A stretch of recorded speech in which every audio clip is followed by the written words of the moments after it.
Are we live, Devin? We are live. All right. Thank you very much, Devin. You're welcome.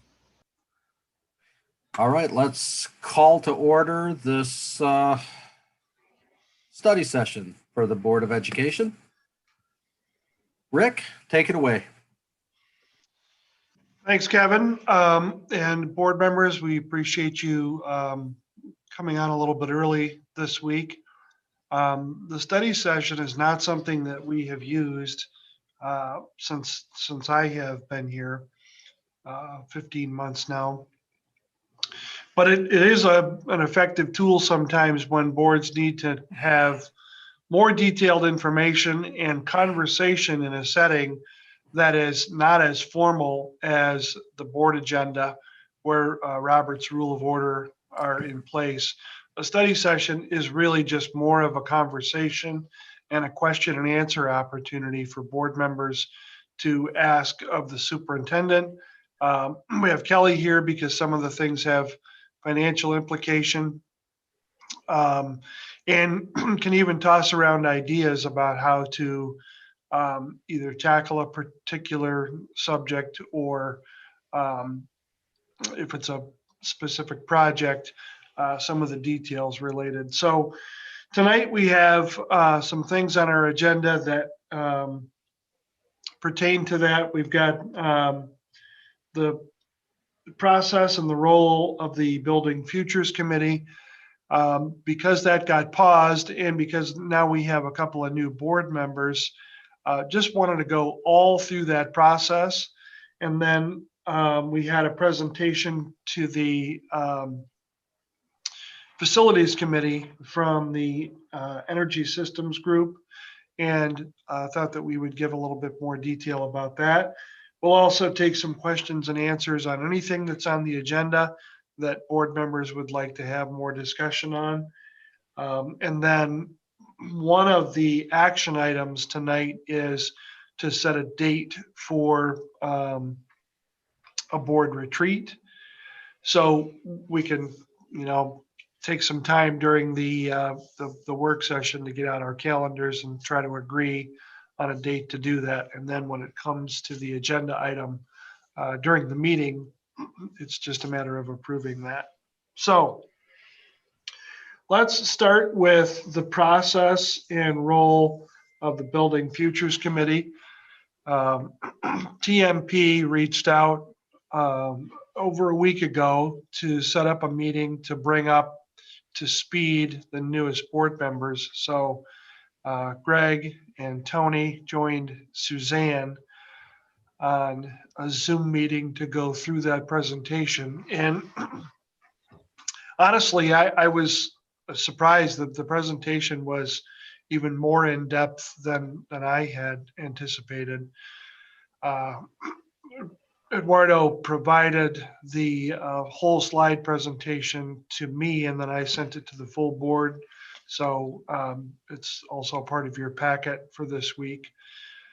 But they started right at the very beginning, where because they have been our architect firm for many years, going back to the beginning of my career in Tecumseh. They reached out to us, and they may have done this previous to me starting in November of 19, but shortly after I got here, they contacted me about the amount of expiring bond debt that the district holds and the opportunity to recapture some of that bond debt, extend it further into the future, and address the current needs of the district in terms of its facilities. So because that would not be a tax increase to the electorate, I thought that it was interesting enough to listen to their proposal.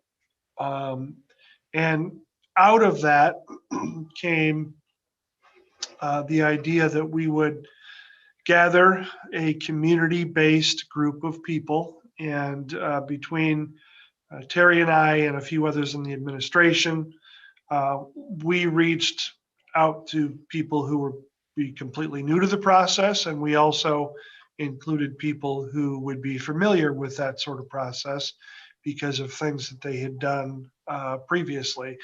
Suzanne would be one of those people. She was on the board when things were done many years ago, and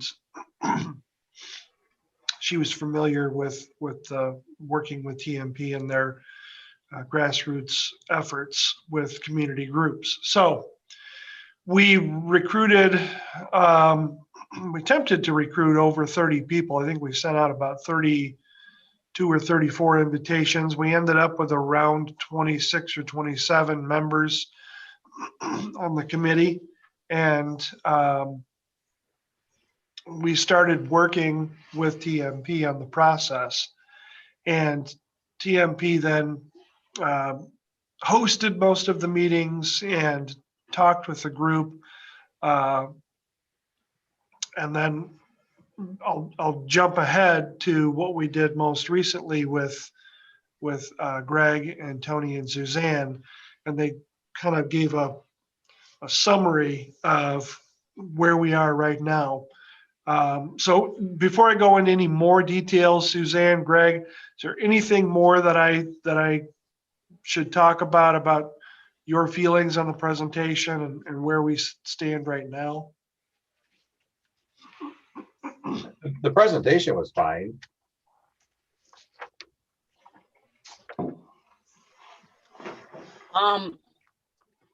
We basically need to move forward with a plan of action from here, but we have to have a recommendation from them, and they want to present to the board, the full entire board. And we probably should think about re-upping some surveys and and look forward to hitting the next election. Yeah. But we need to hear from them what they want to do, I think. Exactly. But you're right. I was here, and they were in charge of everything. They did the whole middle school remodel and the design of the high school, and that whole project was theirs. And they were here from the beginning when the grassroots committee from back 20 years ago. I think that committee was the Yes for Kids. Yeah. Committee. This one is the Building Futures Committee, but really doing the same work. And the purpose of this most recent update was not really to make a presentation to the board members, but talk about how the process works and what the board's role in it is. Becky and Suzanne have been a part of all of the conversations that the Futures Committee has had, but they don't have any decision-making power when it comes to making votes or making decisions. And I want to make sure that the board understands that right now, this is not something that the school board or even the school district is engineering. We connected our architect group with community members to say a couple of things. First of all, here's the facilities study from 2014 that talked about the needs of our district, and updates to that facility study since 2014 and what the district might also need to consider. And then the second thing was, and by the way, you have a way to address those things without adding any more tax burden to the electorate of the district, because you can recapture the existing debt and then extend it further into the future. So the committee was given all that information, and over 4 different sessions have worked on trying to drill down really into what the needs are, how they could be met, what all of the different proposals would cost. And eventually we came to the conclusion last fall that given the circumstances in society with with COVID and the economy and how things were resting at that point. We had done a survey, and there was limited support in some areas of the program. There was strong support in other areas of the program, based on the about 300 people who were surveyed within the district. But the decision at that time was to set it aside and not shoot for May election in 2021, but to actually revive the process in the spring of 2021 and possibly shoot for something in November. So the community committee will be revived again. We've got date sets for late March and late April for the committee to kind of review the work and make sure that they're happy with what they're going to propose to the board. And they will come to the full board in a meeting in May and make a proposal and say, here's what the committee came up with. This is what we think that the board should do. So we want to just provide as much information for board members going into that as possible, because the board will have to, within a couple of meetings, decide if that recommendation is what you would like to act on. And then the board will become actively involved in running a bond campaign connected with TMP and their campaign services and so on and so forth. So that's a general overview. I don't want to talk too specifically about what's in the Building Futures program proposal, because it isn't complete yet. It's on pause, and they're going to, like I said, restart, have a couple of meetings, and they'll come to the board in May. But given all that information and what you've heard us discuss throughout the last year or so, are there any questions, suggestions, concerns, thoughts from board members to put on the table for discussion this evening? I have a question, and it's what I asked at the meeting we were at, or the Zoom meeting we had with TMP, and that's this roll off of, and that's why I asked for the information from Kelly today, this roll off of the millages. Last week, I asked what the 7.166 mills was for, and it was said that was through 2030.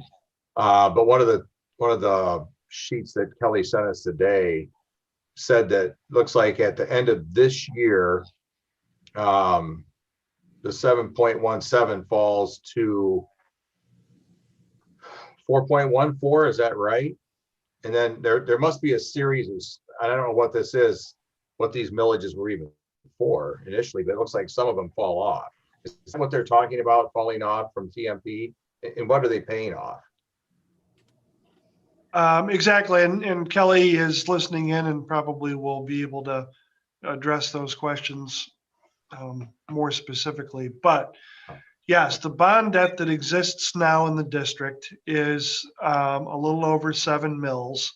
And between now and 2030, a little bit at a time, little pieces of that 7+ mills will disappear from the tax rolls, and that'll pay off portions of the different bonds.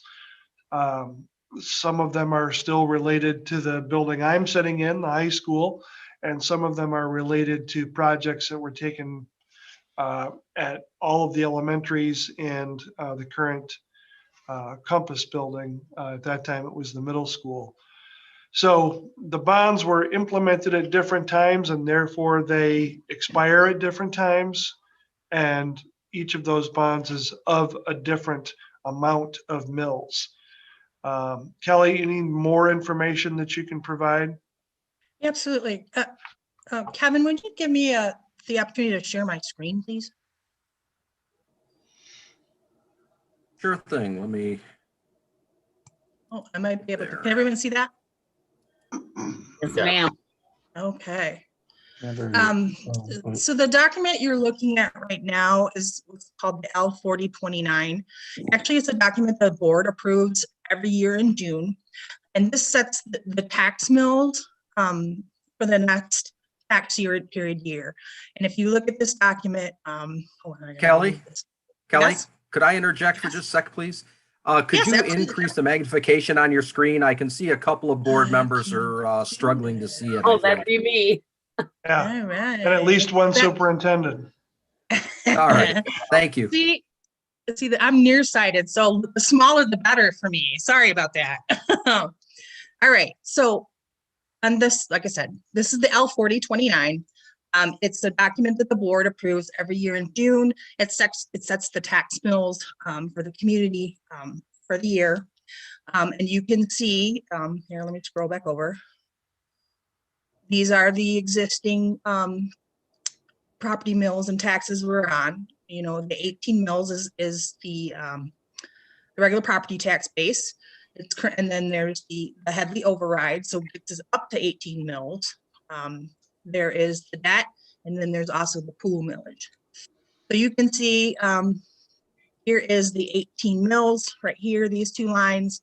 This is the debt, the current debt schedule for the 2021 year to meet all the debt obligations for the bonds. And here's our pool millage. You can see that this is when the mills expire for the other bonds, but you can see that the debt one has no expiration date. So when that bond was originally passed, it is put into an irrevocable trust that the community has to pay off this bond and issue enough mills until that bond is fully paid off, which is why there's no expiration date. But that said, this is Can I our interrupt for a current, second? absolutely. How can it not have a date, an ending date? You don't just So, get it definitely, Yeah, right? it doesn't have an ending date for setting the mills. It does have an ending date of when the bonds are due, and I'm gonna get to that in a minute. Okay, thank you. Yeah, when they mature, I should say, when the bonds mature. Okay. So here is this is the only current debt schedule we have right now. It's the 2015 refunding bond schedule. So in 2015, the district went out and refunded their existing bonds, and this is the schedule that was approved. You can see the overall amount that was bonded was $25,110,000. It went from 2015 when the refunding happened, and it would go on to then May 1st of 2030 when the last payment and the obligation would be the fees then at that point in time. So this is the schedule as is today without the refunding that's on the board agenda this evening. This document here is the what the existing debt schedule would be after this evening's refunding, assuming the board passes that. You can see it changes a little bit. So now, since we've refunded a portion of the bonds, the debt schedule goes out to 2029. It does not go out to 2030. So we've reduced the number of years we have to pay on the debt by 1 year. So it ends on 2029. And then you can see here would be the 2021 refunding bonds here. Here's again the 2,225,000 that's up for vote tonight. And then we've actually reduced the overall cost of the bond, excuse me, the debt. Oops, I didn't mean to close that. Overall.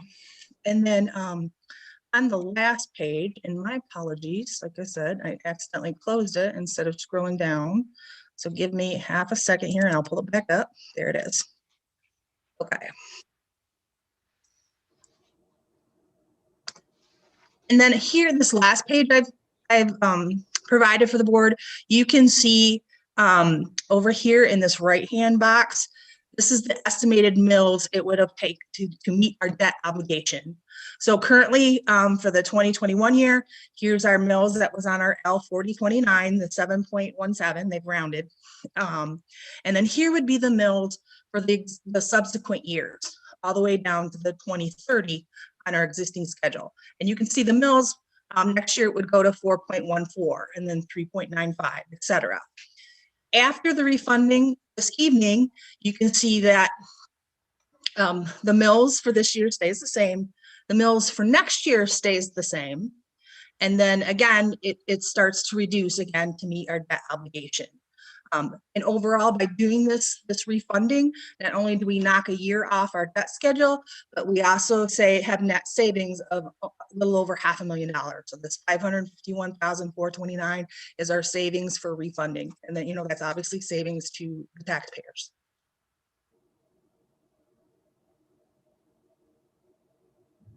Does that answer your question, Greg?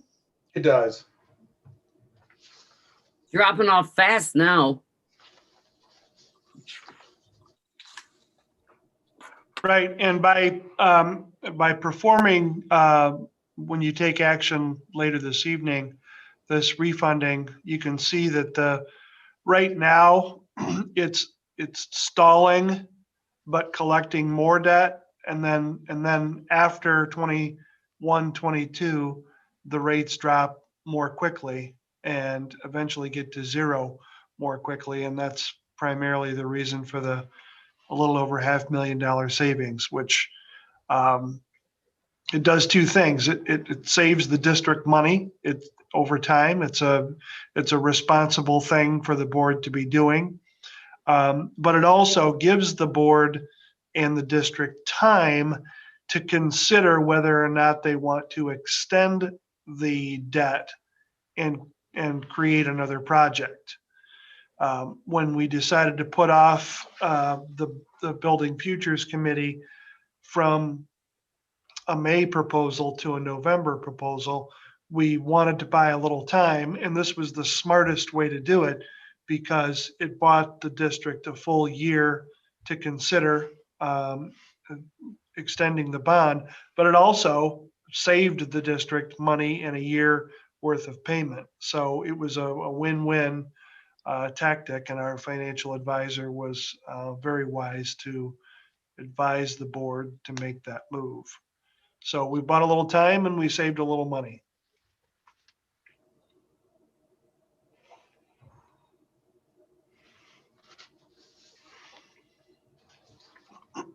Are there any other questions or things that you're wondering about this whole idea of extending the bonds? If the Building Futures Committee came to us and said, hey, we could recapture this amount and we could do these projects. Do you feel like you're a little more up to speed after having this conversation, or is there more that you would like to know? So there's only one bond then? Or is there Yes. multiple bonds? Well, there's one bond refunding. Yeah, the 2015 debt schedule is what we currently have.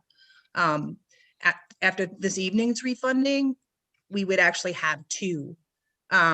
So what's remaining of the 2015, and then here would be the 2021.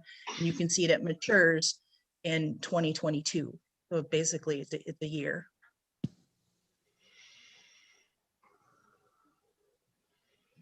I'm trying to go back to when these bonds originally happened. Did we refi them into this 2015 or? Because I thought there was two separate bonds. I backtracked a little bit. It appears in 2005, there was original debt schedule that could have been when the original bond passed. I'm not sure exactly of the timing, but in 2005, something occurred. And then we were just paying down on that debt schedule. And then in 2015, the market conditions improved somewhat. And at that time, the district refunded their existing bond debt. And that time they got a 5% interest rate. This evening's interest rate is just a little over 0.5%. It's a 0.54 interest rate. It's phenomenal. So we're paying 0.54 interest right now? Correct. On the new refunding amount, on the 2,225,000, you can see that interest rate right there. Okay. Is the 0.54. You can see when we refunded in 2015, it's 5%. You probably can't answer this, but in 2015, we went 5 years, 6 years with only paying interest, no principal. Anybody know why? And that is pretty common. What you do is you buy time when you're refunding. In this case, when they refunded these bonds, we were just paying principal, and then the bond maturity is due in 2030, which we, just recently started paying principal on that in the 18-19 year. Okay. So Kelly, Mm-hmm. so the original bond, and I was involved in that. I got on the school board right after it passed. But Okay. high school and the middle school, that bond passed around 2005, you think? That might have been the original one. It might have been a refunding at that point in time too. That's just as far back as I could find records. What does a refunding mean? Were you It voting? means it's just that you're refunding either all or a portion of your bonds to obtain Like- a better rate. Like what? Oh, okay. So you basically refinance, Yeah, not necessarily another vote for another bond. correct. No, Okay. this is, yep. The district is still obligated to pay its debt. This is just refunding a portion of it to Right. save, again, money. Right, like I bought my house and I refinanced several times when the interest rates went down. Very and then similar. gave me money. Yes. Okay, so we basically had one bond. We borrowed X amount of dollars and did the high school, and that's what we're paying. It's almost paid off now. Well, at the You end got of 2030, it would be 25 paid off. We owe 4. Yeah. Okay, so we're basically wanting to kind of borrow more Right. money. And the success rate of these kind of, if for the needs of infrastructure and buildings and whatever the committee comes back, just from past experience and from what has been reported through this committee, the success rate in normal conditions, now with COVID and everything, like Rick said, it's been a very tumultuous time. And people didn't seem comfortable, and who would? So we did put it on pause, which was a good thing, but it has a very high success rate of passing, like 92% success. That's great. Yeah, so if we if we need things and want to do things for our facilities and draw more people in, it's good to think about this And what if it doesn't pass? and take take the advice of the committee seriously, because they're the ones we kind of charged with the process, and we have to trust it. Right, and Tim, I heard your question. I'll answer that in just a second. But the committee, and it's one of 3 or 4 times that I've worked mostly in Tecumseh, but usually one of these committees will consider 3 or 4, or in some cases maybe 5 different opportunities for a district to pursue. This committee actually explored 9 different scenarios, which was a lot of work, and they wanted to try to consider all of the different possible ways to create proposals. They looked at ways to capture all of the 7.17 mills to get the most amount of money, and also looked at ways to create some projects, but also return some tax relief to the community. So they spent a lot of time talking about different ways to approach it, and have a lot of information when they present. They'll be very thorough about why some of the decisions were made based on the needs of the district. But the question that you asked him was, what happens if a proposal is made to the community and it doesn't pass? The district will have the option then to maybe take information, look at the results and say, boy, it was really close. But we feel like this little piece of the project was the holdup, that there were maybe some community members who weren't happy with this one area. So we're going to remove that, and we're going to try again the next election cycle. And you can go for another try either in a May, an August, or a November election setting. And then you could repackage the information and try again to see if the community would be interested in doing something a little different than the original proposal. So the district will still have options. They'll still be able to make decisions. The debt is still going to be on the books, and recapturing it for no tax increase, like Suzanne mentioned. Nationally, when schools in states where this is the way that facility projects are financed, the success rate in one or two tries is about 92%. The districts end up getting something done for their community. So with all those factors, it just seems like it's a good thing for the district to be trying to solve a lot of our facility needs well into the future. Right. Our elementary needs are really in trouble. Yeah, the last time that the elementaries were addressed was about 20 years ago. 2003 was when they opened. 2001 was the bond project. And some of the things were settled then, but as the committee will present, things are different in education. Square footage needs are different, and the way that education is delivered is quite a lot different than it was 20 years ago. So because I was in the district, I was working as an administrator during that time. So it seems odd for me to saying those things are old, because that makes me old. But it just doesn't take long for things in your facilities to lose their value, and with educational changes over the time, districts have to constantly be evolving, and this is a smart way to do it without adding new tax debt to the community. Did TMP present to the committee? I spoke to a few of them. They said it was just kind of glassed over, a sinking fund instead of a bond issue. Sinking fund was presented, at least in terms of what it can provide. So I know that the committee was made aware of it. A sinking fund can be a little bit of money over up to 20 years that a district can levy, and up to 5 mils. It's usually done for maintenance purposes. It isn't normally done for the purpose of new construction or creating, large projects.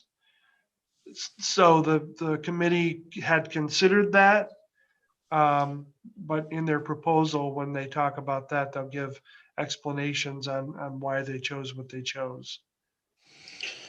Okay, I know you guys are using the 2014 facility study, but we knew that study was completely flawed.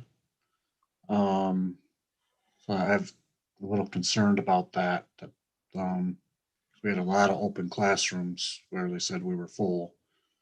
So, and looking at the school breakdown, South Early Learning Center is 159. I'm getting this from the TMP slide. I don't know what it is right now, but it says 159 students. I know at one point out there at Sutton, I think it was close to 500. So yeah, when they were at K4 Elementary, they were jammed in pretty good. And with the preschool there now, they're still only 1 or 2 classrooms away from being capacity.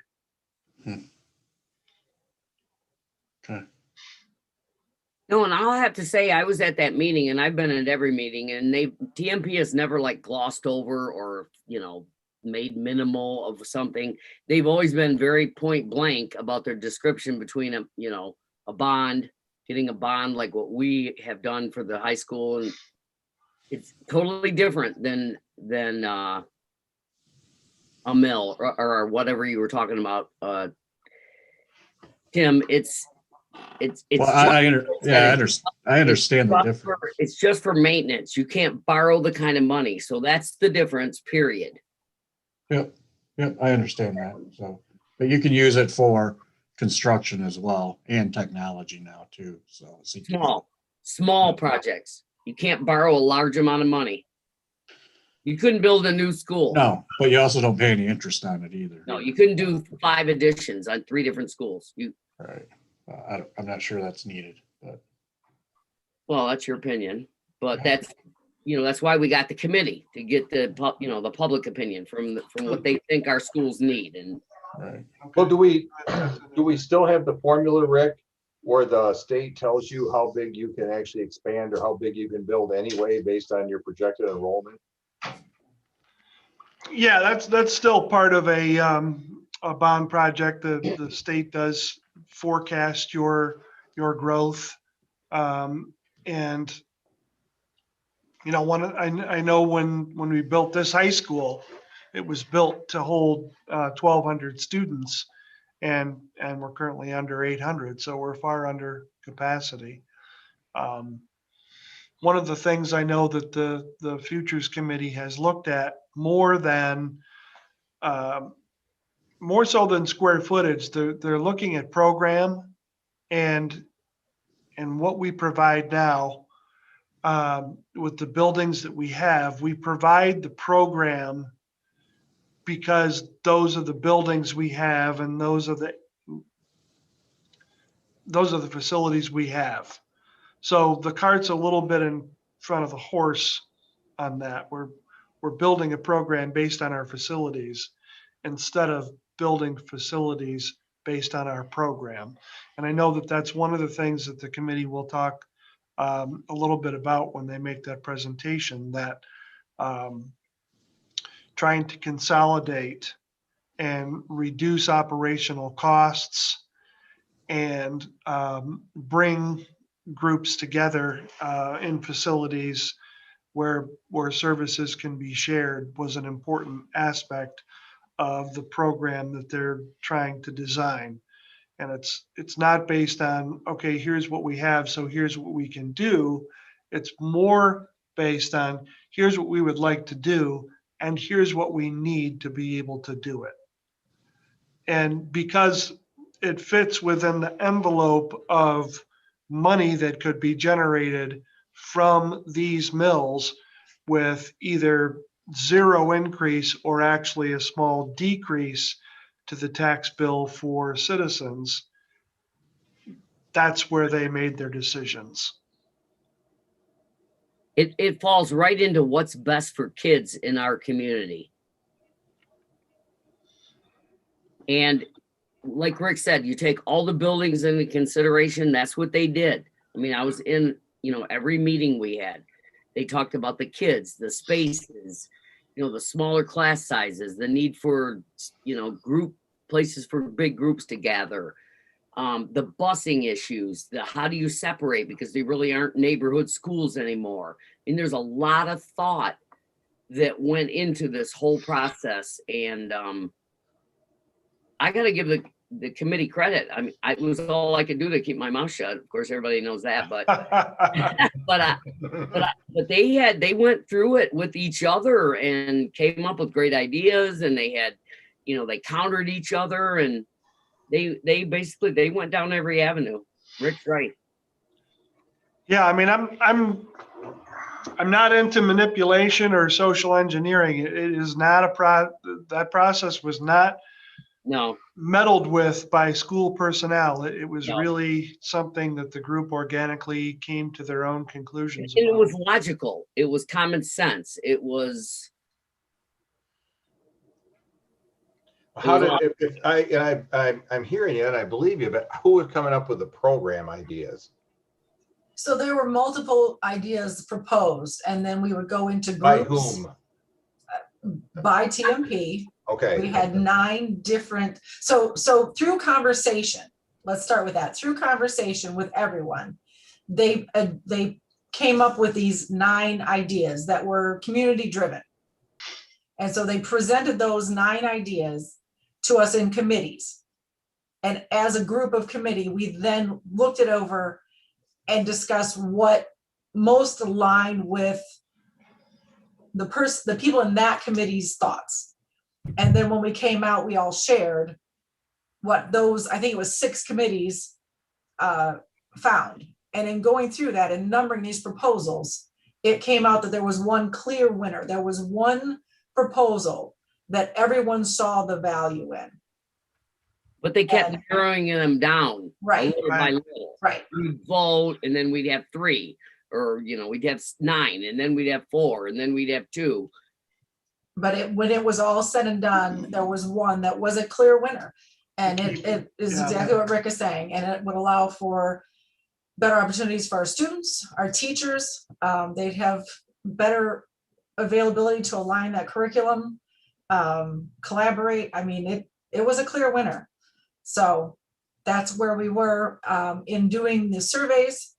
There was very clearly some things that the community were not happy with that were being added into that. That was extra stuff.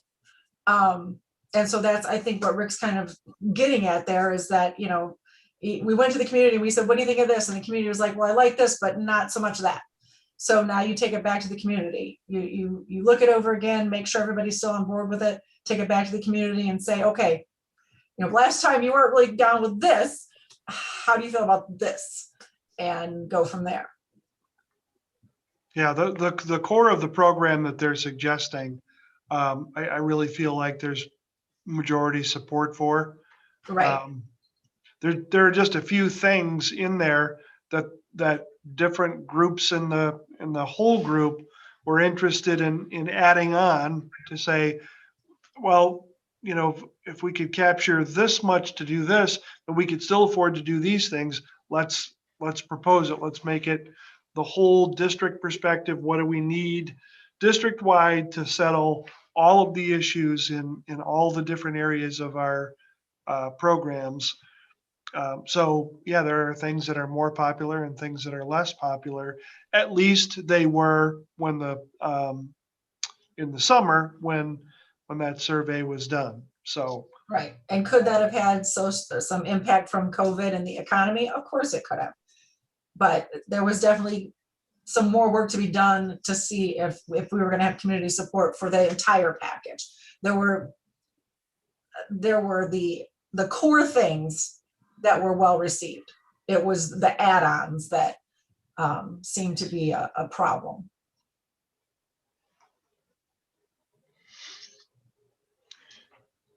one of the other things that is on our study session topic agenda is the energy systems group proposal.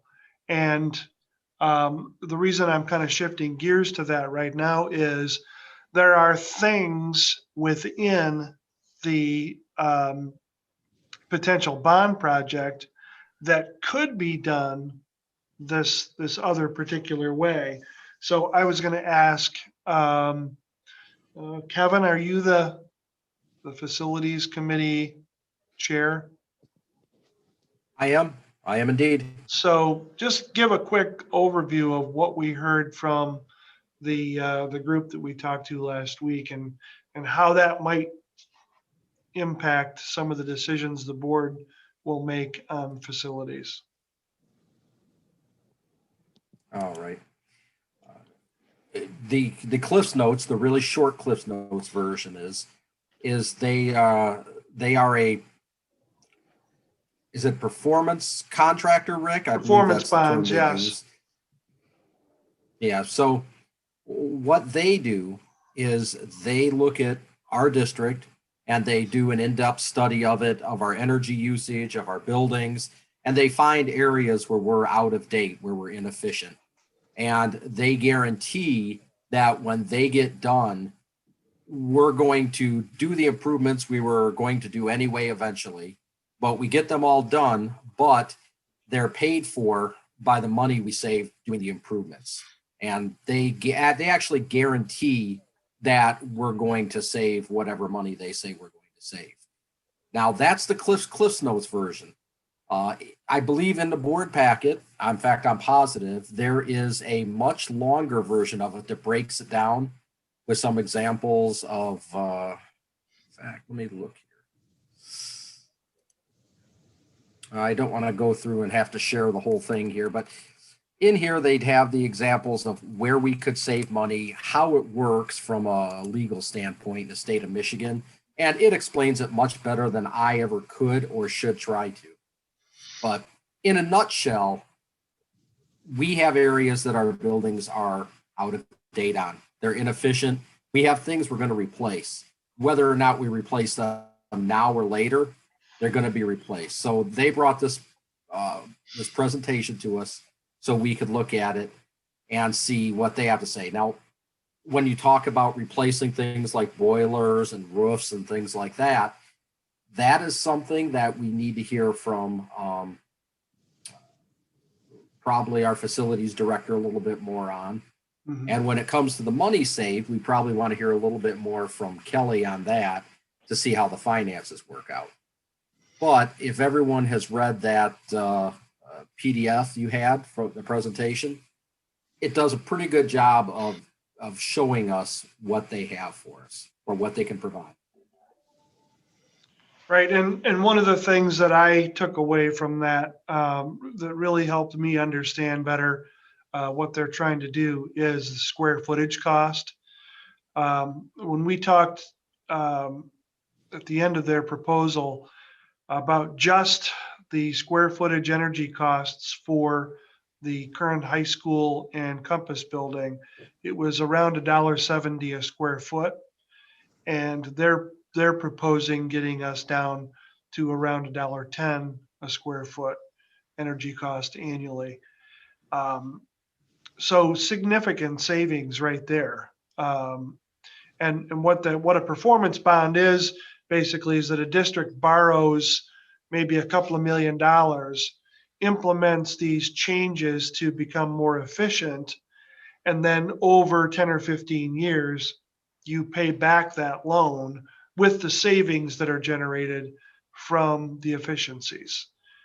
And the reason that it sort of connects with this Building Futures Committee is that there could be infrastructure needs that could be addressed through the performance bond, paid for through savings to the general fund over time, that either the savings could then be returned to the community in terms of fewer, the number of mills in a proposal from the committee, or more projects, getting more things accomplished at the same time at no cost. So those are the future decisions that have to be made.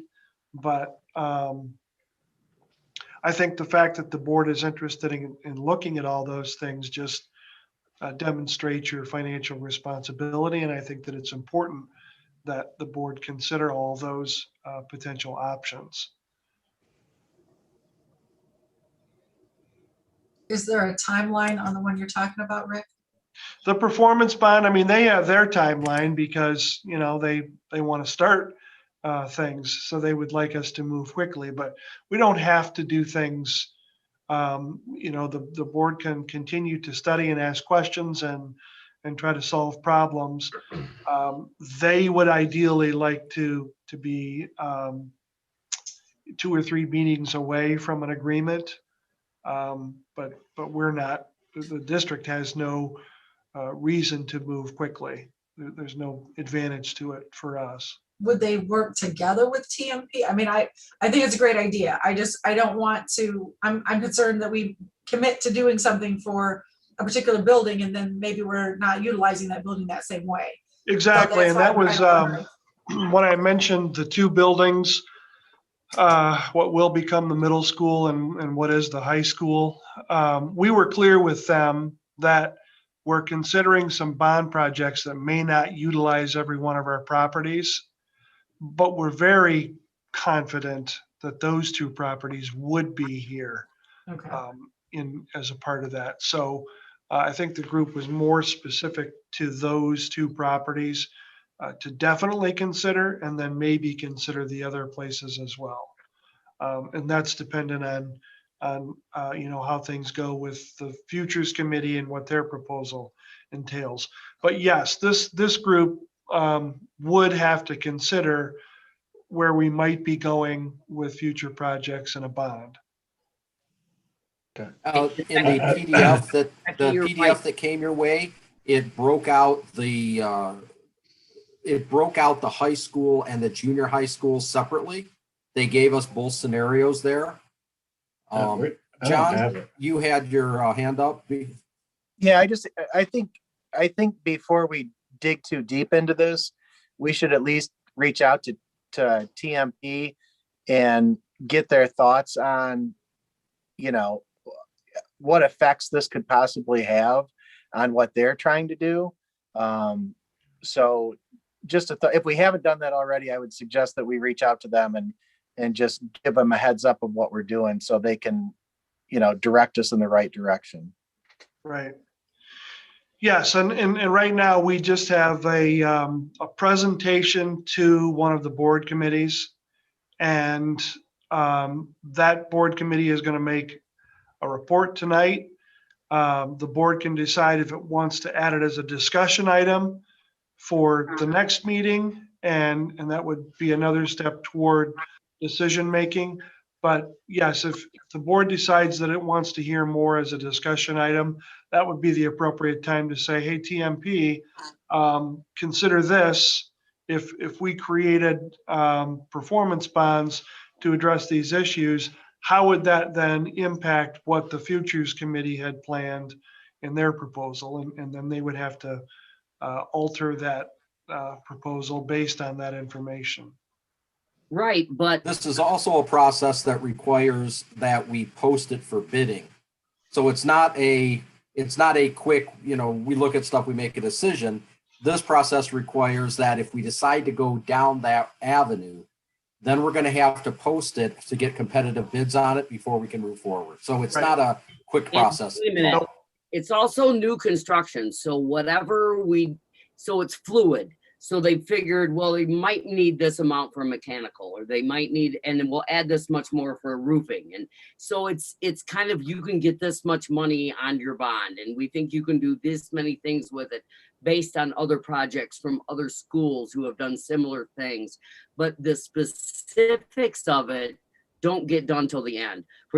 So for these two things to be overlapped, and our facilities director and Rick can certainly say, hey, don't include your boilers because we got that handled, or whatever. When you get right down to exactly where every dollar goes when you go out for bids. So it's never been bid like that. We're just in the talking general, this is what a project this size talks. We haven't driven down to the actual dollar and cents of everything. And that doesn't happen until way later. Yep. So that can all be fluid. Okay, and we're getting near the board meeting starting time, but I just want to remind the group, the beauty of the study session is we don't have to make any decisions.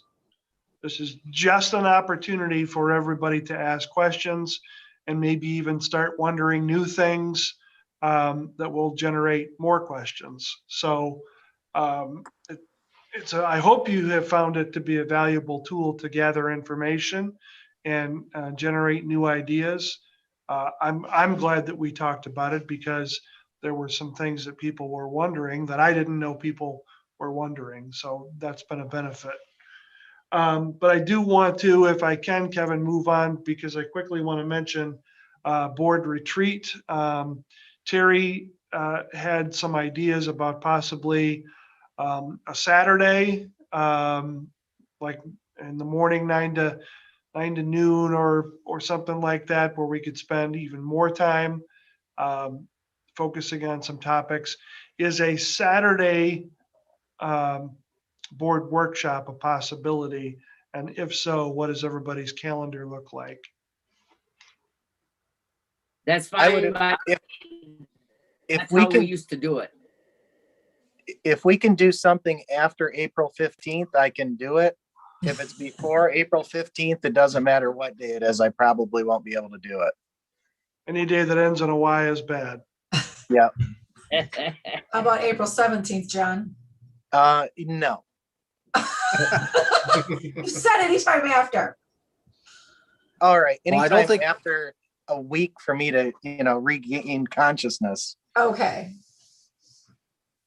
Well, I think we're in virtual meetings until March 30th, so it's really not much of a danger or extension to push it out a little bit later. Okay. So then the first opportunity based on making it all about John As usual. would be the 24th of April. Oh, that's funny. How does the 24th look? At least at this point, it seems far enough in the future where it would be safe to yeah, put it as a holding place, and then if things go awry, we could reschedule. But do you want to do, let's say, an 8:30 morning start on the 24th? works for me. Sounds I mean, that's good. like the first Saturday I do have open, so yeah, it works for me. Okay, great. I thought you were retired. I know, and I spend my weekends not here. What's that date again? 24th, April 4/24. Could I ask one more thing I do agree with John that we need our packets earlier. I mean, good Lord, if we could get them a week early, or if we could try to move out at least 5 days early, or because a lot of times I'm busy on the weekends and I don't know. I just would prefer more time. It seems like we never got them later than Thursdays. We That was can try to send them out on Wednesday. That'd be awesome. If we could start meeting on the Monday before Yeah, to just discuss that the agenda, try to get packets to you on Wednesday. Just keep in mind that sometimes things No, I know. change over that Yep, later sure. part of the week, and then we may Yep. have more amendments to agendas that way, but Right, but still, we have the general information, a lot of it early. start reviewing. And I was gonna ask Terry if she'd be kind enough to do a calendar for us with all the board meetings, and then once the policy stuff all gets, ironed out, all the policy meetings show on there too. Like a Yeah. calendar, like a yearly calendar showing when we have our board meetings and Yep. when all the policy meetings are. I think she means committee meetings, not Committee, just yeah. policy. I mean, no, yeah, committee. and we're trying to get that established so that they're clear that they're on a particular day of the month. And we'll get them on the calendar. And then if we can cancel because there's no business, then we'll do that. Right, Right, okay. well- Kevin, we need to go, huh? Okay, well, again, thank you for We can go when we attending. finish up here. Hold on. Thanks for Yes, attending. we can. Tony, I know you Okay. missed some of the conversation, but again, thanks for everybody coming in for the study session. Mr. Johnson. All right, give me just a second here. I've got somebody in the waiting room and I'm trying to figure out who they are.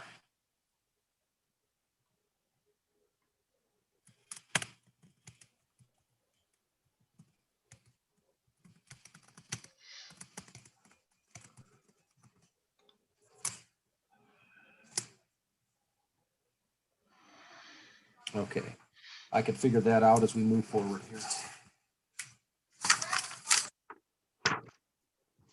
All right, does anybody need a quick break before we start the meeting? Do. You do? Okay, we'll take a quick break. We'll wait for you, Greg. All right.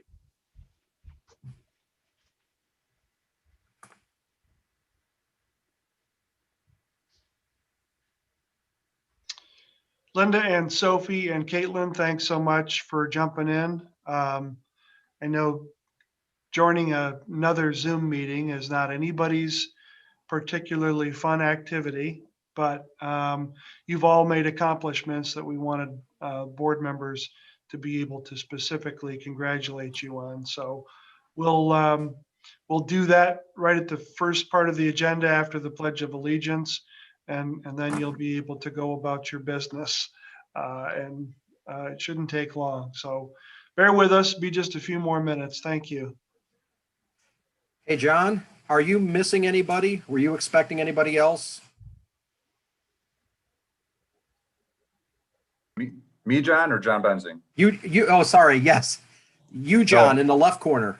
You've got No, everybody sir. here? Yes, sir. Yep, we're all good. Okay.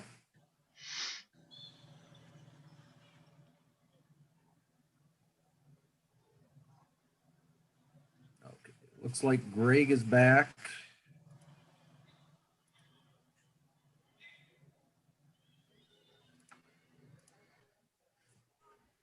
Then with that, the time is now 7:04. We'll call to order the February 22nd meeting of the Tecumseh Schools Board of Education.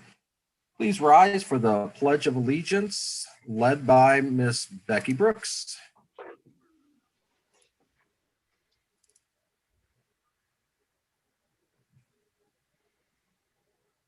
Caught me off guard there. I pledge allegiance to the flag of the United States of America and to the republic for which it stands, one nation, under God, indivisible, with liberty and justice for all.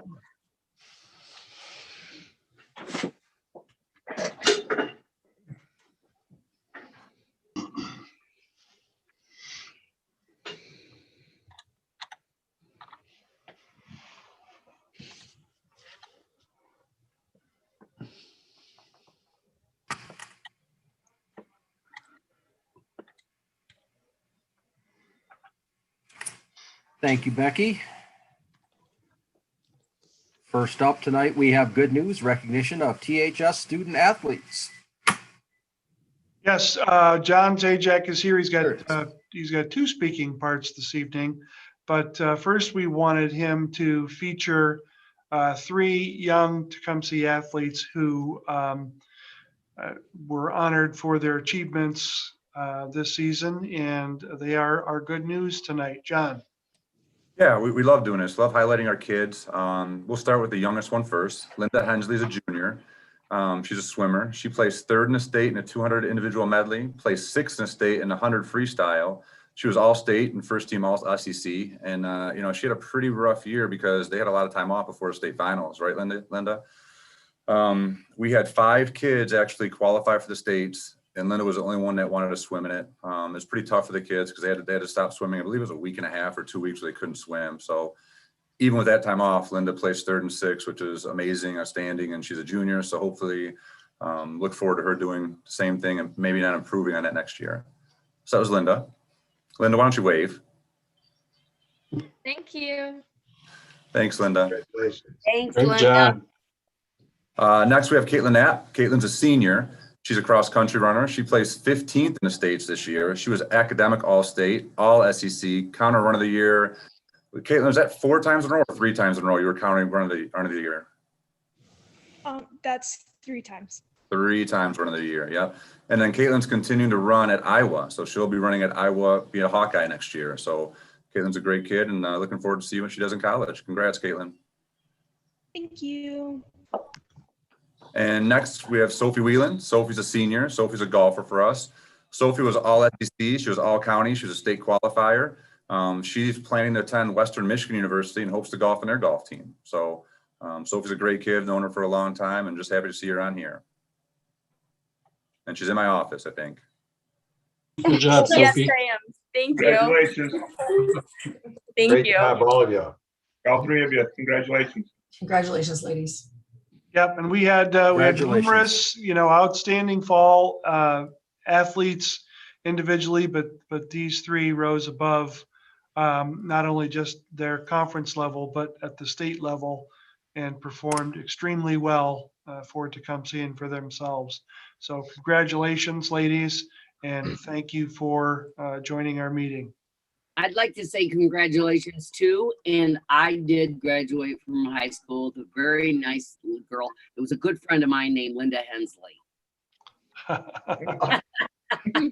That's funny. That is. Thank you. You're welcome. Thank you very much. Public comment. We did not have anybody register for public comment on agenda items, which will bring us to revisions or approval of the agenda. Does anyone have any revisions for the agenda? Otherwise, could I get a motion to approve the agenda as written? So moved. Support. Roll call vote. Suzanne? I Tony? Aye. John? Aye. Tim? Aye. Becky? Aye. Greg? Aye. Chair votes aye. Agenda is approved as written. First item on our agenda, scheduled reports. Report of the board study session. That was me. I've got to manage some people in the waiting room here. Rick, could you please give that report for me? Sure. For anyone who joined the meeting at 7 o'clock, at 6 o'clock, the board signed on and we had discussion items to try to drill down into detail for some information. In particular, we talked about the process and role of the Building Futures Committee, which spent a good portion of 2020 talking about the district facility needs and will be coming back to the board in May of 2021 with a proposal. So we had a long conversation about how that committee came to some of its conclusions and what will happen next. We talked about an energy management group proposal that is one of the reports that the facilities committee will be making. And we set a date for the Board of Education retreat, which we set for the third Saturday in April.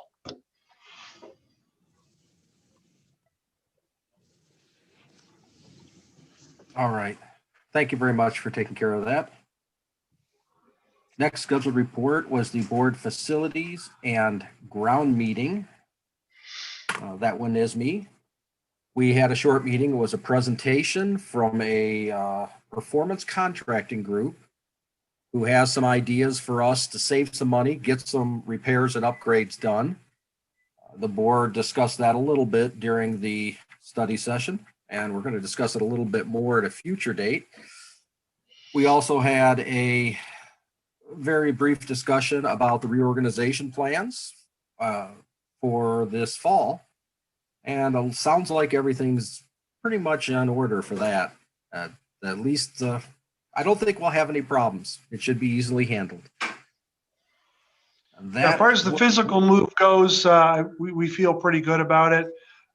We need some sessions to, figure out the student split, especially for the 3-4 buildings. And we have those meetings planned, but the physical move, I think, I'm pretty confident we'll have it taken care of nicely. Thank you, Rick. Last scheduled report for tonight, athletic department update for the fall season. Mr. John Zajac is here. John? Thanks, Kevin. Yeah, so I sent you guys a spreadsheet or a slideshow about what each team did in the fall. Hopefully you guys got that. It kind of it kind of gives a summary of each sport, their season, where they finished in the league, any recognition student athletes have. I also sent you a 2020 fall Tecumseh student athlete recognition form with all of our kids that received honors in every sport. So hopefully you guys have that. And I'll just give you a quick update on what we did in the fall. Total number of kids we have participating in the fall, we had in the high school 155, middle school we had 95 kids. In high school, we have 11 sports that we offer in the fall. In the middle school, we have 5. That's 6th through 8th grade that we offer in the middle school for some sports. Something I'm pretty proud of, our fall student athlete GPA is a 3.33. Our fall Tecumseh student GPA, not athlete, was 2.64. So, our kids that are in athletics are doing a little better than our kids that are not in athletics or any other activity. So pretty proud of that, to have kids average a 3.33. We've hosted many MHSA tournaments this year. In the fall, we hosted the girls volleyball quarterfinal. We hosted a semifinal football game. In the winter, we're going to host the girls district basketball, boys regional basketball, boys quarterfinal basketball, and hopefully the team wrestling districts. In the spring, we're hosting softball districts and girls soccer districts. So it's pretty awesome to be able to showcase our facilities and have our kids be on a grand stage at home, in those tournaments. In October, last October, the Tecumseh Athletic Department was ranked by MLive in an article, the top 100 schools for athletics. We were ranked the 18th best athletic program in the state. I think you guys did know that. I think Rick put something out about that.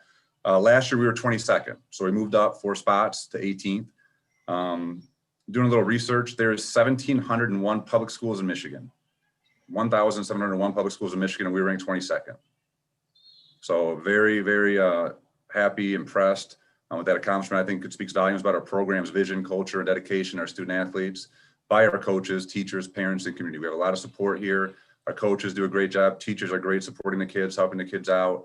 So we do have a lot of support. Without that support, we wouldn't be able to be ranked 18th where we are. So I'm very, very proud of it. To show how tough our conference is, there were 3 SEC teams in the top 20. I think Saline was number 2, and I think Chelsea was maybe 10th or 9th. So, to be with those teams is a pretty good accomplishment. The Tecumseh Athletic Department is viewed as one of the top programs in the state by many school administrators, athletic directors, coaches, and parents of other schools and districts. It's a point of pride for our district and community. Our district's had to deal with a lot of controversy and discord the past couple of years. Athletics will always be one of the hot topics of conversation, typically number 1 in complaints from parents. Trust me, I get a lot of complaints about things and do my best to kind of put those out. Sometimes you can help it, sometimes you can't. There's some people that you're never going to please, and unfortunately that's prevalent. I just hope that all the board members take into consideration the whole and not the few. As I often told you guys in my reports and just in conversations, my door is always open to you. If you have any questions, please feel free to come talk to me. I'll tell you the truth. I'm an honest guy. If I'm doing a bad job, I'll tell you. If I messed up, I'll tell you. I wish I would talk to you guys more on a one-on-one basis so you guys could get my side of the story sometimes and just understand who I am and what I'm trying to do. I do have candy in my office, so if you like candy or suckers or mints, I have it all anytime. Like I said, it's always open, and that's all I got. You guys have any questions for me? Yeah, John, well, first, congratulations on all your accomplishments, your group's accomplishments in the fall. I think the thing that I want to make most impressive to me in the presentation you gave was when you went to the SEC enrollment. I mean, Tecumseh and all SEC is last. I mean, that just, my children played athletics or participated in athletics. So I think that's really, for us to be ranked 18th with 719 students, and even in our division, Jackson has almost 1,200. That's really impressive. And I don't know if everyone on the board saw that, but I think that's pretty impressive when we start getting SEC honors and that, and it certainly makes it tough to compete. We understand that, and hopefully, I'm sure we're all striving to do better. But thanks for all your efforts. Thank you. Yeah, it's tough. Being a school of 719 kids, it doesn't just happen by a kid showing up. A lot of those bigger schools, they have kids that just specialize in 1 or 2 sports, and we don't. We have kids that are multi-sport athletes. They play 3 sports. Some even play 4. Some even play 2 sports in the same season. In the fall season, they can play, football or soccer or cross country and football. And I think it creates a well-balanced kid and a well-balanced adult. So I love being at a school this size. I was at a school bigger than this, and it's just something to say about a smaller school. So thanks. I appreciate that, Tom. Hey, Rick, so obviously Ader is the biggest in the county and Tecumseh second. Do you know what the next biggest school in the county is and what their size is? I believe it's Onstead. I believe that it would be Onstead, but they're far below us. They can't be more than maybe 450. Oh, really? So it's a big gap. Is Adrian the biggest? We were the biggest last I knew. Well, this says 759. They just edged us out this year. It's been pretty close the last couple of years. All right, John, thank you very much. Thank you, John. Thanks, John. All right, that's going to move us on to our discussion items. First item on the discussion items is a presentation on third grade reading law. I'm guessing Jamie Fulton and Brittany, you are here. They are our resident experts on third grade reading law. I wouldn't attempt this on my own. Need to have this thing surrounded. So ladies, it's all yours. Thank Hi. you. Hello, everybody. How are you? Good. Good. Awesome view. Good to see you. Yes, you too. You too. Well, we'll go ahead and get started. Brittany, I'll let you start with the first slide.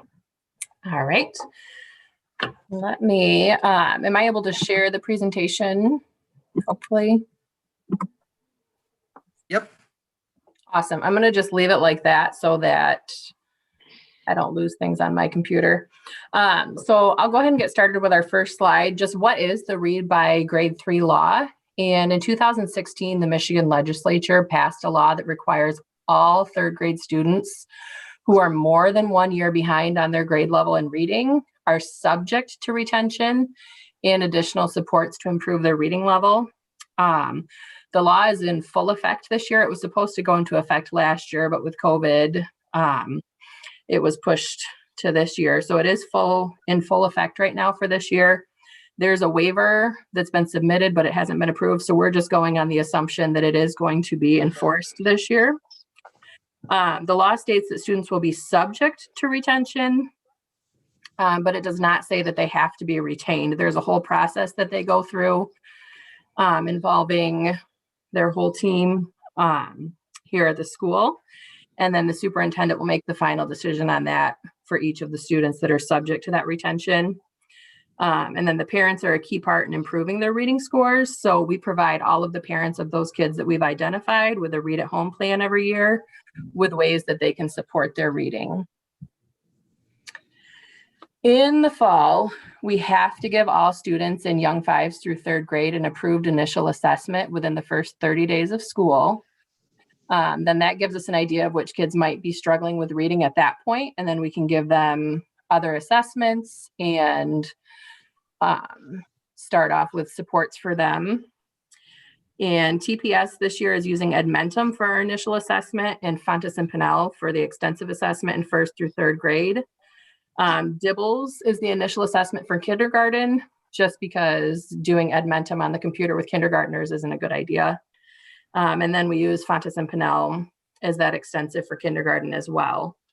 And those tests are given to the kids 3 times each year. We do it in the fall, winter, and spring. And if a student shows a deficiency on those assessments, the school can give them that extensive assessment. And then after that, if they're still showing that they need help, we have 30 days to complete an IRIP and inform their parents. That goes into the next one. What is an IRIP? It's an individualized reading improvement plan. So each student that shows a deficit somewhere for reading gets their own plan. It's given to any student, young 5s through 3rd grade, that shows a reading deficiency, and those can be given anytime throughout the school year. It's created by a team. During a meeting, we have IRIP meetings with the teachers, reading specialists, district literacy coach, special education teachers as needed, and administrators. And the team sits down and looks at each of those students and comes up with a plan for them.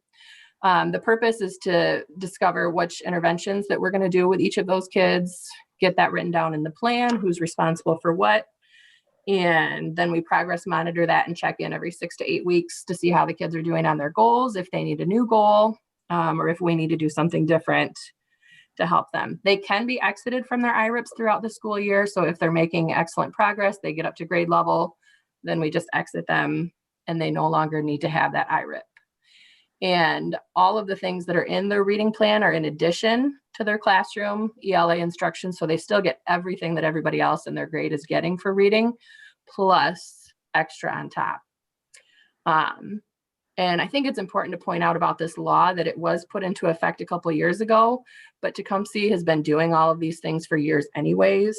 So it's more for other districts that weren't supporting they're struggling readers, but we've had our reading specialist program here for years and years. So we've been doing all of this. Now it just has a new name and new forms. For the M-STEP in the spring this year, all the third grade students are going to take the M-STEP. If they score a 1252, that's just the cut score, or below, then they're going to be flagged for retention. It's important to note that does include kids that are on an IEP or have a 504. They're not exempt from it simply for those reasons. And after that, then the state will send the scores to CEPI, and that CEPI stands for Center for Educational Performance and Information. So they send them to those, and then CEPI is the agency that collects all those scores, and they'll send out a letter to parents by certified mail notifying them that their child was flagged for retention. So before we start M-STEP, we are going to send a letter out just to let third grade families know the information about M-STEP, the law, and the exemption process. They'll have that all before April, before the M-STEP starts. Then once the students take the M-STEP, we are going to monitor that. We get the scores within 24 to 48 hours. So we will be monitoring that and seeing who falls below that cut score. Once we have all of the students that fall below that cut score, we will send a letter out to parents explaining the process, what a good cause exemption is, and how to apply for that good cause exemption. So they will have all of the information from our district before the state sends them anything. We will also notify the third grade families of the placement at least 30 days prior to the start of the school year. So the next slide is a good cause exemption. A good cause exemption can be an IEP or a 504. It can be previous retention from a reading intervention, if the student already went to Young Fives, if the student's been in the districts less than 2 years without an IRIP. So there's different things. There's more that goes into that as well. So when a parent fills out the good cause exemption, it is sent directly to me. And then Rick and I will look over all of the good cause exemptions from the parents. We will look over the good cause exemptions and all the documentation from the third grade teacher. We will meet with the third grade teacher, the IEP team, and then again, that final decision is Rick's decision, whether the student will be retained or if they will go on to fourth grade. If a student is retained, again, I want to reiterate what Brittany was saying. We are already doing all of this. So if a student is retained in third grade, we already have a reading specialist in place for third and fourth grade. We already have evidence-based reading programs. We already do small group instruction, one-on-one reading intervention. We have tier 1 in the classroom, tier 2 in the reading specialist room, tier 3 again, maybe in the reading specialist room. It could be in a resource room. And all of this is above and beyond what they already get during their regular ELA time. So if a student is retained, we're going to do what we have been doing already in third grade. The next slide shows if a student is promoted to fourth grade, it's the exact same thing. It's already what we're doing. They will have a reading specialist. They will have evidence-based programs. They will have small group instruction, tier 1, tier 2, tier 3 if needed. And all of this, again, will be outside of their regular ELA time. We just went over a brief introduction of all of this, but we do have the Read by Third Grade Law on our TPS website. You can go there. They have videos, lots of information for parents, for anybody that wants to learn about it. I am always available. If you'd like to meet with me, please let me know. I am happy to sit down and go all over everything that goes on with the third grade reading law. Jamie, does the parent information on our website have a Cliff's Notes version like what you just presented us? Is that included in there also? So there's a page that has just for parents, and I have an example of it, and it's a 1 page, and it's just like Cliff Notes. I can pull that up real quick too. Victor and I just went through and updated that. So It's on the parents page, and if they scroll down, it's got Michigan's Read by Grade 3, and it just has a few paragraphs explaining the law. And then he put a couple bullet points in there, facts for families, and that takes you right to something from the state of Michigan. That's a 2-page fact sheet. It's also got facts about the good cause exemption process for parents. And then more information for them about the Read by Grade 3 law, because MDE has put out a lot of information on their site. And then we also put a link to our Read at Home plan that Tecumseh sends to all of the kids. And then Victor put 2 of the videos for parents, and they have the full video, which I think is funny to call it full because it's only 2 minutes. And then the short video, I think, is around 30 seconds. So it does have a very shortened version for parents to be able to get that information. Great job. Thank you. So I have a question or a couple questions as always. How many students do we have on an IRIP right now? We'd have to get back to you on that, but I think for 3rd grade, we've got about 60. 60? Compared to previous years. Do we have more? I guess I'm asking if because of our dilemma we've been in for the last year, are we seeing more children at risk than we were a year ago? We aren't this year with our data for Title I and the students that we're servicing. It's pretty close to where it was. And we've seen a lot of kids that we worked with just from this first round of our interventions that were a little bit below at the beginning of the year, have made progress and are right back up to grade level. So that 60 that we have on IRIPS right now for 3rd grade is pretty close to what we had last year and the year before that too. Okay. And sorry, Rick, do you know how many students we have in the 3rd grade? Full enrollment in the 3rd grade, I don't know. Jamie, are you aware of that number? Yes, it's around 210, 220, right around in there. And last question, how do we compare to other schools? Are those statistics available in the state? Do you know? They're not available right now, and we work very closely with the LISD. Brittany goes to literacy meetings monthly, and she works very closely with them at the meetings.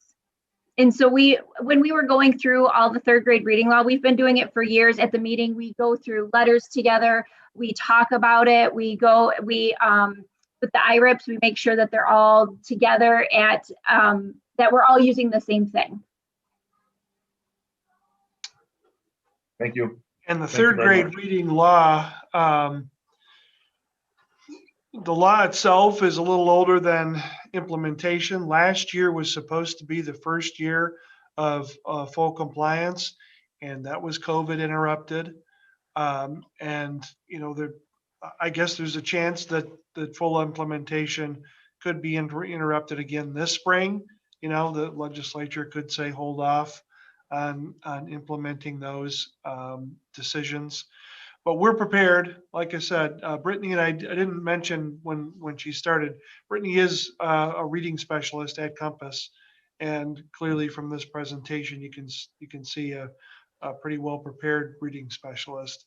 And Jamie, of course, our 3-4 principal, was formerly a reading specialist at Compass. So a lot of expertise and knowledge and preparation between these two. Feel very confident that whatever our numbers are, that we've got good plans on dealing with it.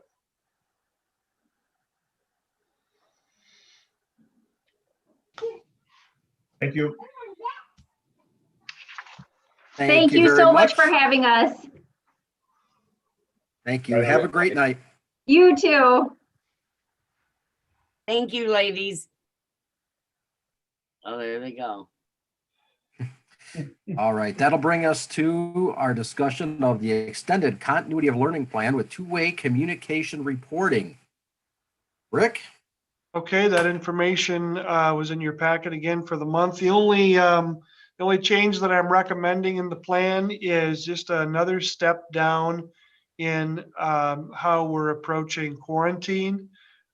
We started the year with a full 14-day quarantine for exposure to positives. We changed before the holidays to The new recommendation based on CDC guidelines and the health department that were 10 days of quarantine followed by 4 days of monitoring symptoms. And those 4 days of monitoring symptoms were at that time to be away from school. We've not seen through our own statistics or through the health department that the extra 4 days of monitoring symptoms have created positive cases. So now we're recommending the next step, which is available in the recommendations of the CDC, which is a 10-day quarantine, 4 days of monitoring symptoms, but those can take place at school. So that's the only change that I'm recommending. Had a quick conversation with members of the policy committee before coming to that conclusion, and some good discussion with those individuals. But I'm confident, just based on our own experience and statistics in going through this for the last year, that we're not putting things in danger by allowing those last 4 days of monitoring symptoms to happen at school. It's all in an effort to get kids back to learning as quick as possible. Rick, are there any other ways we can keep push? I mean, I know you said, okay, there was a few schools already doing this. Is there anything more we could be doing to push our way back more towards normal?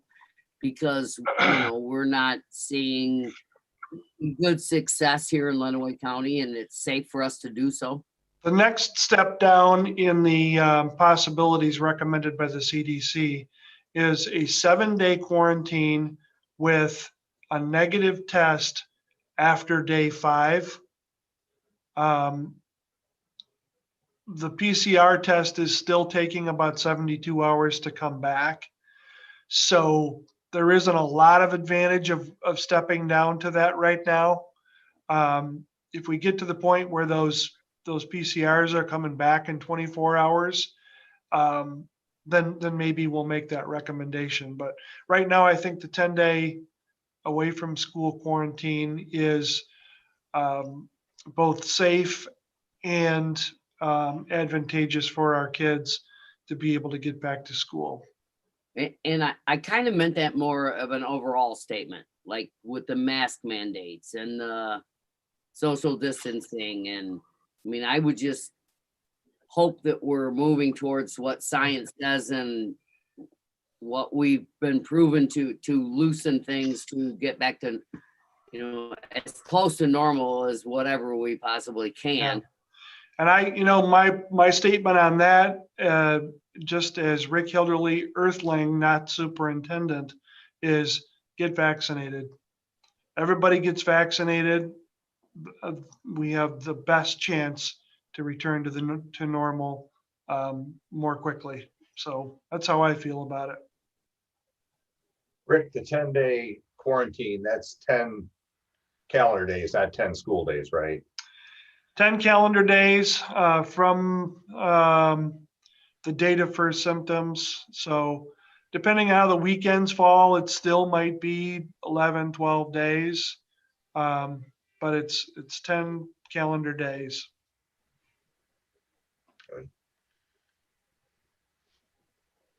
All right, and I saw our communication reporting was still up there, 99% or so, wasn't it? Yeah, we're still getting pretty good response rates. We have a few individuals in the TVA that are very difficult to communicate with. But it isn't hurting our response rates district-wide. So we keep working at it, but that's where the trouble tends to be. And what about right. staff vaccination? Have they all been able to get a dose if they want one, or? I looked at the document today. We're around 60% of our staff have received at least one dose, and we're getting close to half of that with second dose. We've got 40 people coming up on Thursday, get their second dose, and we're closed for face-to-face instruction on Friday as a result. Once we have that, then we're going to be over 50% of the staff will be in with 2 doses. So we're getting there. The process is difficult. It's really, you got to be refreshing your computer on a regular basis to get a hold of one of those reservations, but we're getting there. We're inching towards it, and hopefully by around spring break, our whole staff that wants a vaccine will have one. Okay, good. Thank you. Next item on discussion is recognition by board of Tecumseh Administrators Association. Rick? Okay, what you have in your packet is a legal document that allows the board to officially recognize the TAA. And that was a part of the organization that was dismantled a few years ago. The group of administrators now currently are interested in reorganizing. This is not agreeing to a contract or anything. This is just the first step that has to happen before anything else can go on with negotiations. So the document that you have is the legal recognition of the board for the TAA.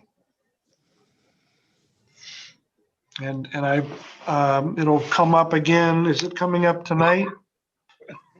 Okay, so it'll come up again next meeting as an action item. So you'll have time to read through it and consider it and ask any questions. Can we get a legal opinion on it?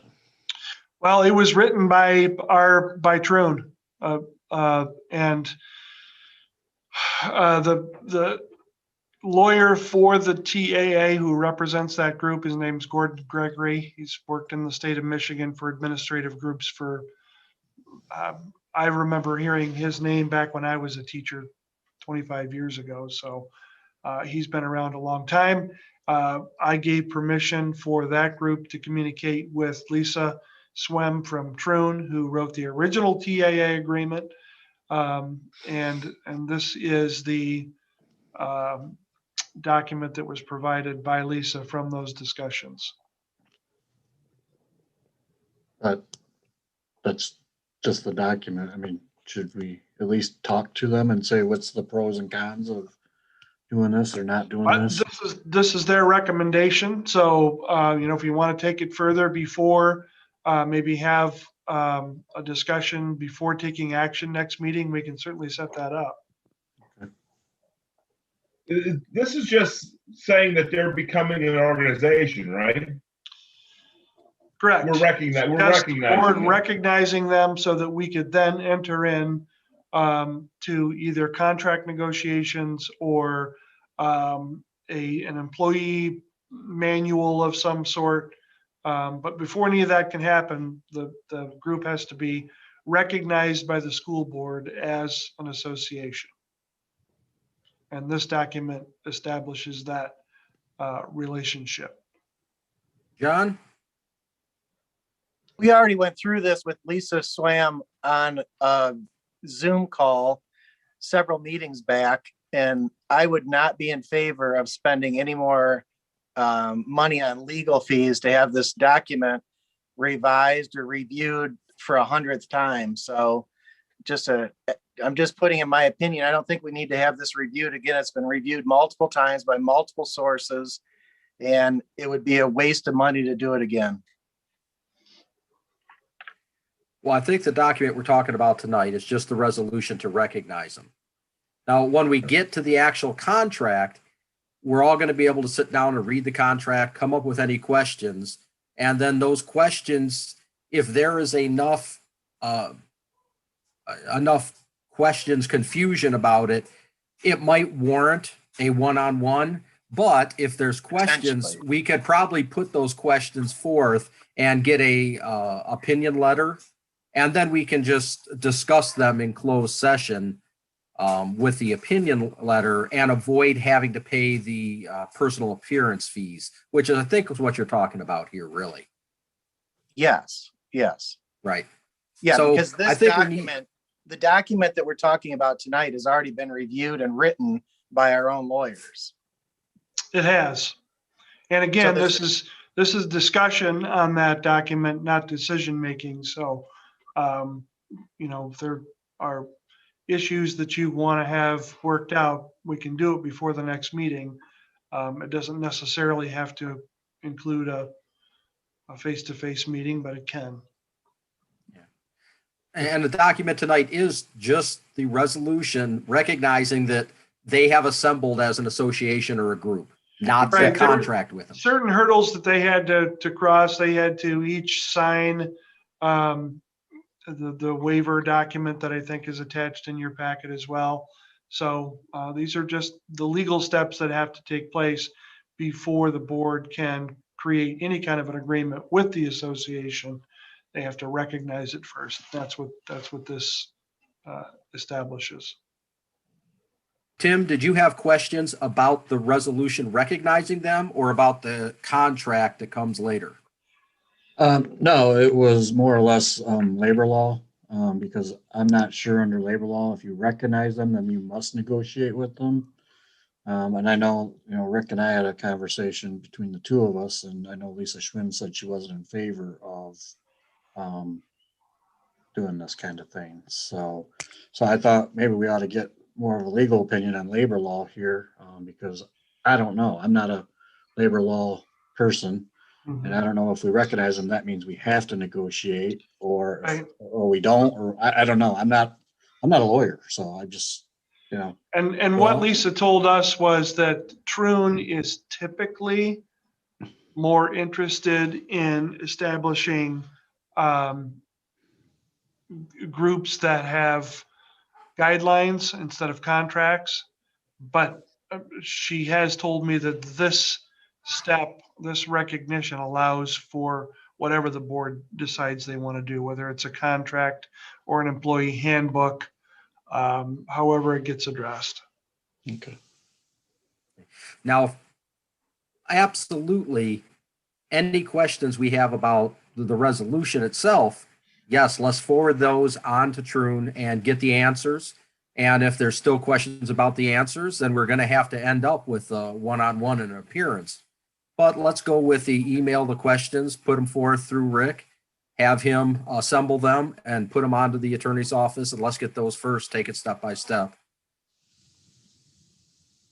And that brings, oh, I'm sorry, was there anybody else? No. All right. That'll bring us on to Lenawee County Election Coordinating Agreement. Mr. Hilderly. Okay, again, you have a document in your packet that shows my signature, and I attended a meeting virtually where the Lenawee County Clerk went through each of the election agreements for each of the districts and had to be ratified.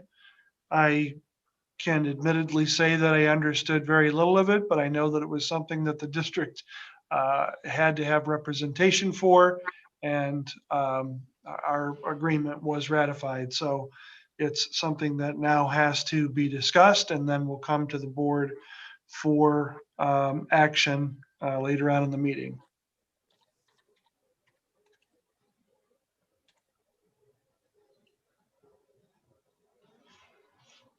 All right, comments or questions? The county and township clerks do, most of the school elections, and this is just establishing that agreement. So this is an agreement that allows them to run those elections? Yes. Mr. Lewis lives with one of them. He's a rookie, though. She was as new to the process as I was this time. Is this done every year? I think that it's a 3-year agreement. Yeah. So, I mean, I know that like when we ran for school board, we had to go to Raisin Township, but that's changed. Is this part of that agreement? Actually, that will be changing. You will go to Tecumseh now. They're gonna take over the school handling of the Right. school. So is that in here? Is that what this is? That type of stuff? Yes. This establishes the new parameters.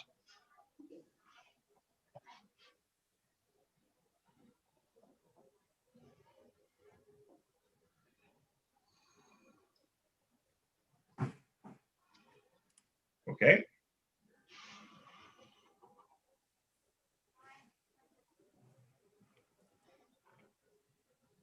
All right. Next on the list, resolution for refunding bonds. There's Kelly.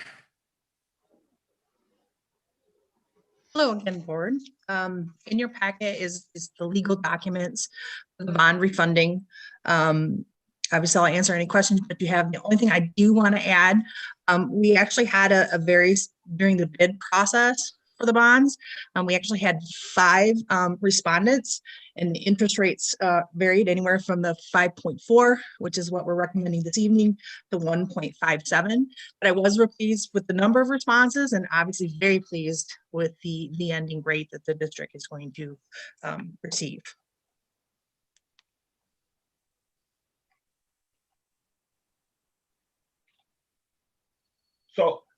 So are these the bonds that we'll be voting to renew in the future? So this is a refunding of a portion of our existing bonds that the district currently has. What it'll do, it will save the district, knock off 1 year of debt obligation and payments, and save the district approximately a little over $500,000, which is ultimately savings to taxpayers. Right, that's the clear distinction, is that it doesn't have an impact on our budget. It does have an impact on the amount that citizens will pay in taxes. A small amount, it's $550,000 split by the electorate.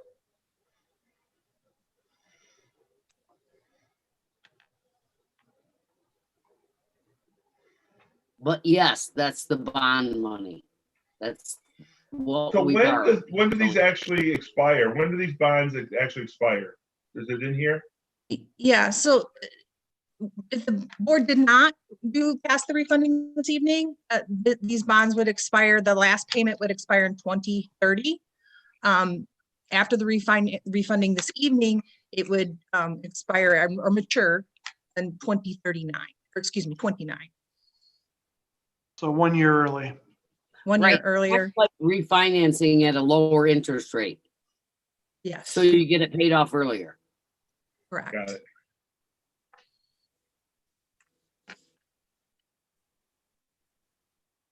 All right. Any other questions or comment? All right. Thank you, Kelly. That'll move us on to our action items for the night. Becky, are you ready? Yes, sir. Take it away. I hereby move to approve the 2021 through 2022 School of Choice policy documents and forms as presented, outlining the dates and procedures for the School of Choice application for TPS. Support. Thank you, Suzanne. Roll call vote. Suzanne, Aye. Tony, Aye. John, Aye. Tim, Aye. Becky, Aye. Greg. Aye. The chair votes aye. Documents approved. Next. I hereby move to approve the continuity of the district's extended continuity of learning plan for the month of February 2021 as presented, which was originally approved by the Board of Education in September 2020, and further acknowledge the district's pupil count process, which provides for two-way communication with students. The board also directs administration to post and submit said plan as required by MDE. Support. Thank you. Roll call vote. Suzanne, Aye. Tony, Aye. John, Aye. Tim, Aye. Becky, Aye. Greg. Aye. Chair votes aye. Plan is approved. I hereby move to approve the 2021 superintendent goals for Superintendent Hilderly as stated. Second. Thank you. Roll call vote. Suzanne, Aye. Tony, Aye. John, Aye. Tim, Aye. Becky, Aye. Greg. Aye. Chair votes aye. Goals are approved. I hereby move to set April 24th at 8:30 a.m. as the date and time for a special meeting of the Board of Education with the purpose of the meeting as follows: a board retreat. Support. Roll call vote. Suzanne, Aye, if it comes with donuts. From Levs. I thought that's what Tony. meeting meant.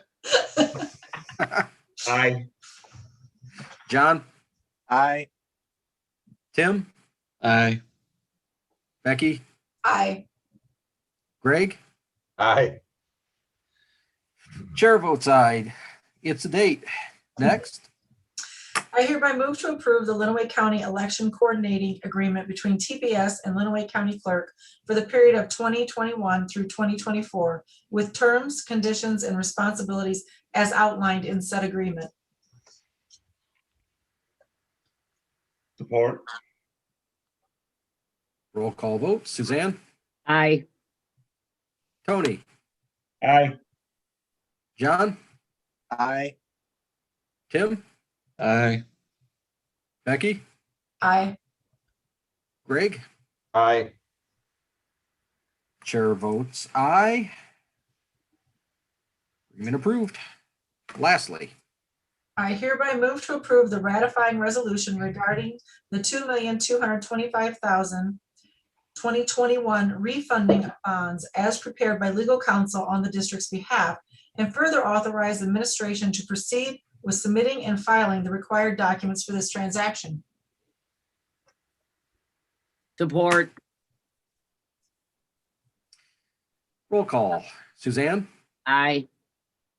Tony, Aye. John, Aye. Tim, Aye. Becky, Aye. Greg. Aye. Chair votes aye. Resolution is approved. This will bring us to our consent agenda. Ms. Brooks, I hereby move to approve the consent agenda, which includes the following items: minutes from the regular board meeting of February 8th, 2021.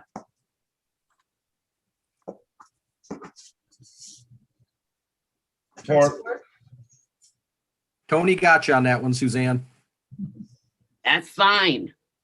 I'll give you the first vote. Roll call vote. Suzanne, Aye. Tony, Aye. John, Aye. Tim, Aye. Becky, Aye. Greg. Aye. Chair votes aye. Consent agenda is approved. Next up is the superintendent's report. Rick? Just a couple of things on my report.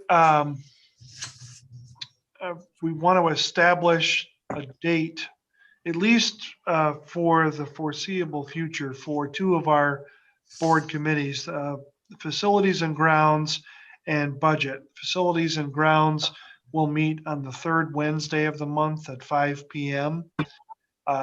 Certainly through the next several months as we reorganize and get those things taken care of, as we look at the potential of either a bond project or a performance bond or both. Just want to keep that committee on a regular meeting basis. If there's no new business, we'll cancel, but those meeting times will be established monthly. And budget, the same thing. The items that I just mentioned, involve budget input, but also we have the school general fund budget that we don't know exactly when or how that'll all come together. And then we also have the ESSER funds that we need to start to allocate and plan projects with. So just want to get those two committees. We've been doing those sort of committee meetings as needed, but now we're going to establish them on a regular rotating monthly basis so that the place is held. And again, if we don't need to meet, we will not. So budget committee meetings will be on the first Wednesday of the month at 5:45. Rick, That's can it I for ask me. a question on that? Uh-huh. So I just want to ask John, so the budget committee meeting, it's got two set up for March. Is that are you gonna be able to do that? Yeah, I can make it work. Okay, that's all. Becky, I I figured I am in Florida next week. So I don't know. I mean, that's next Wednesday. So I haven't been told by my real boss what I'm doing on March 3rd at 5:45, but Well, if I she won't be sees here. I fit won't to be in let you, town. I know that for sure. if she sees fit to let you join, we'll be here. If not, we understand. Okay. Come on and stop in, Tony, and we'll get the Zoom app attached to your phone, and then you'll be able to, wherever you are in the There you world, are. join us. Yeah, I have Zoom, I think, on my phone already. So Awesome. yeah, I'm pretty sure I do. But I'll double check that. Are they going to be by Zoom? The budget committee meetings by Zoom? For now, the meetings will be remote. When we can move to in-person meetings, we'll do that. All right. But it's a nice tool for maybe a member who can't be on site for a meeting to join. Yeah, I have Zoom. So Yeah, I was in Florida at the last board meeting, so. right. Yes, we remember. Whatever. I What? think yeah. It was nice. We've heard that. Thanks, Tim. Yeah. I saw the beach feet.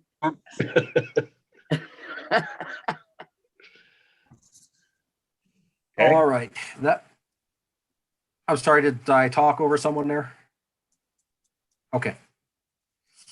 That'll bring us on items scheduled for next agenda. We'll have good news, which is the Tecumseh High School 100 years of NCA accreditation.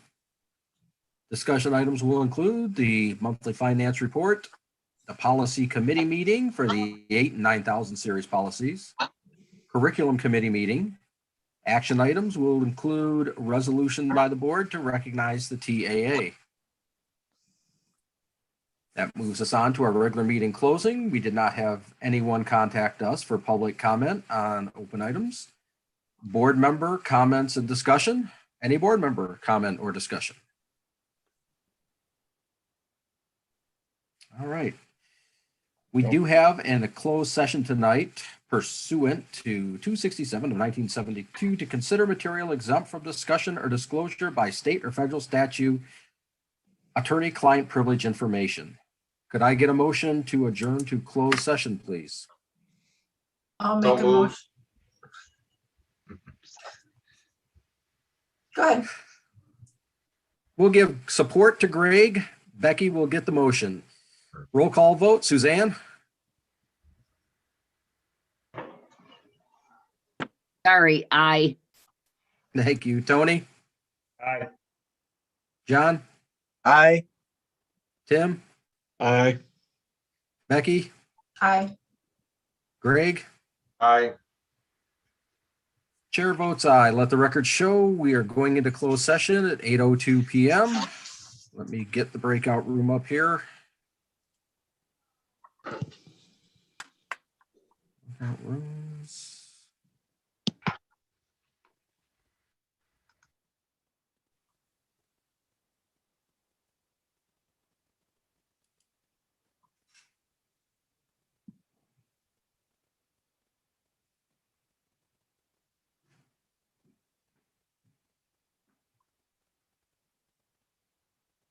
John, did you get the invite to the breakout room?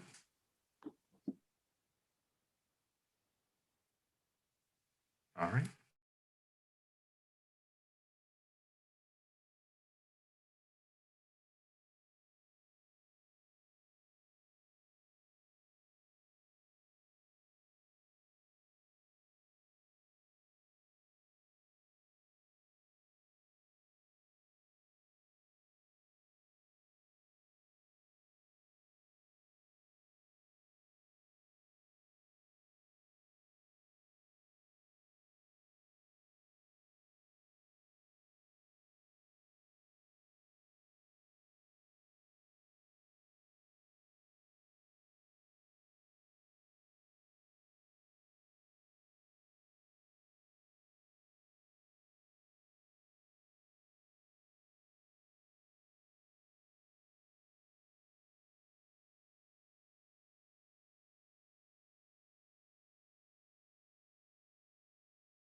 All right, everybody is back. Then we are back at 9:12. We are back to open. Could I get a motion to adjourn, please? So moved. Support. All in favor, say aye. Aye. Aye. Thank you, everyone. Have a Aye great and night. bye. Aye and bye. Aye We'll and see you bye. again.